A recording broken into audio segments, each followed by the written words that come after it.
Ratusan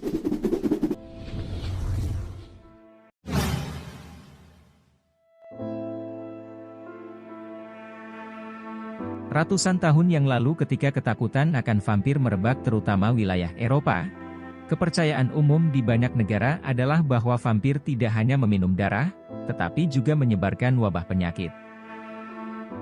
Pada saat itu, penduduk desa mengambil berbagai tindakan pencegahan untuk mencegah vampir meneror mereka, mulai dari meletakkan batu besar di mulut mayat, hingga memaku berbagai bagian tubuh untuk menahan mereka agar tidak bangkit. Pada tahun 2006, kerangka seorang wanita abad ke-16 dengan batu bata terjepit di antara rahangnya ditemukan di Italia. Bukti bahwa kepercayaan vampir sangat nyata pada masa itu. Faktanya memang, abad pertengahan di Eropa sedang menjalar wabah mematikan. Sehingga istilah vampir dapat diartikan sebagai orang yang terjangkit wabah dan dihindari penduduk. Metode penguburannya pun seperti yang banyak ditemukan sekarang, seperti menjejalkan batu hingga memaku si mayat agar tidak bangkit kembali. Namun penemuan kerangka yang diduga vampir di Irlandia ini berbeda. Para arkeolog telah menemukan dua kerangka yang berasal dari abad ke-8 dengan batu yang dimasukkan ke dalam mulutnya di Kilteashean, Irlandia. Yang membuat penemuan ini lebih menarik daripada penemuan di Italia atau negara Eropa lainnya adalah bahwa hal ini terjadi sebelum kemunculan vampir atau wabah tersebut.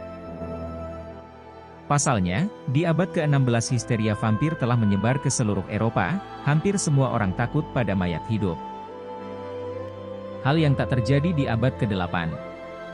Salah satu kerangka tersebut diduga pria berusia antara 40-60 tahun, dan yang lainnya adalah seorang dewasa, mungkin berusia 20-30 tahun. Kedua pria itu dibaringkan berdampingan dan masing-masing dimasukkan batu seukuran bola bisbol ke mulutnya, ujar Chris Read, kepala arkeologi yang menangani penemuan tersebut. Salah satu dari mereka berbaring dengan kepala menengadah. Sebuah batu hitam besar sengaja dimasukkan ke dalam mulutnya. Yang lainnya ditemukan dalam kondisi kepala menyamping dan tertindih batu yang lebih besar, sehingga rahangnya patah. Para peneliti awalnya mengira mereka menemukan tanah pemakaman yang berhubungan dengan kematian hitam karena seluruh ritual batu di mulut vampir terjadi selama abad pertengahan. Dahulu sebelum dikemukakan teori kuman menular, batu di mulut adalah solusi pencegah penyakit. Chris Read berspekulasi bahwa mayat-mayat abad ke-8 dengan kondisi batu yang bersarang di mulut adalah untuk mencegah roh jahat mereka keluar dari kubur. Kedua pria Irlandia itu mungkin dianggap sebagai orang yang berbahaya, seperti pembunuh, pemerkosa, atau yang berhubungan dengan roh jahat. Apapun yang di luar norma akan menyebabkan seluruh desa takut bahwa orang-orang ini dapat hidup kembali untuk melecehkan atau membalas dendam.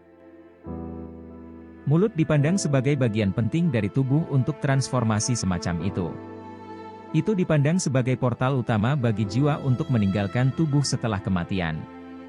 Terkadang, jiwa dapat kembali ke tubuh dan menghidupkannya kembali atau roh jahat dapat memasuki tubuh melalui mulut dan menghidupkannya kembali, ucap Read. Jadi, meskipun para arkeolog tidak yakin dapat menghubungkan vampir dengan penemuan kerangka baru ini, namun faktanya bahwa metode peletakan batu di mulut mayat sudah dilakukan jauh sebelum orang melakukannya untuk menghentikan vampir di abad 16. Meski pada abad ke-8 untuk tujuan apa metode seperti ini masih menjadi misteri.